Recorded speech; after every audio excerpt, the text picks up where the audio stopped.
నమస్తే అండి. నేను మీ పల్లెటూరు సీనుని.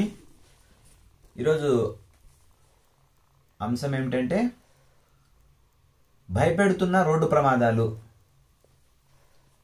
ఈ శీర్షికన ఈరోజు మనం విశ్లేషణ చేసినట్లయితే క్రోధినామ సంవత్సరములో ఎక్కువ రోడ్డు ప్రమాదాలు జరుగుతాయని, ఇంకా మరెన్నో రోడ్డు ప్రమాదాలు జరుగుతాయని, కాబట్టి తెలుగు రాష్ట్రాల ప్రజలందరూ కూడా అతి జాగరూకతగా వ్యవహరించాలని ఈ వీడియో ద్వారా మనకు తెలియజేస్తున్నాను.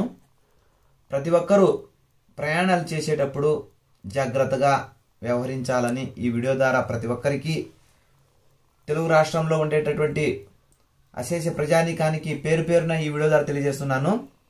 రోడ్డు ప్రమాదాలు మరింత జరగబోతాయి అని భవిష్యత్ సూచికల ద్వారా తెలుస్తున్నాయి.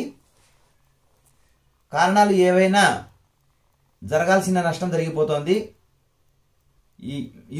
ఇలా జరుగుతోంది అనడానికి కారణం ఏమిటంటే, ఈరోజు ప్రకాశం జిల్లాలో మరొక బస్సు ప్రమాదం.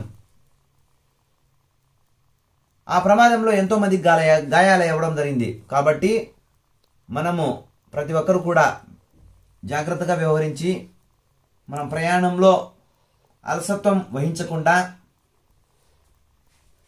మన ప్రాణాన్ని మనం కాపాడుకోవాల్సినటువంటి ఆవశ్యకత ఎంతగానో ఉందని ఈ వీడియో ద్వారా తెలియజేస్తున్నాను.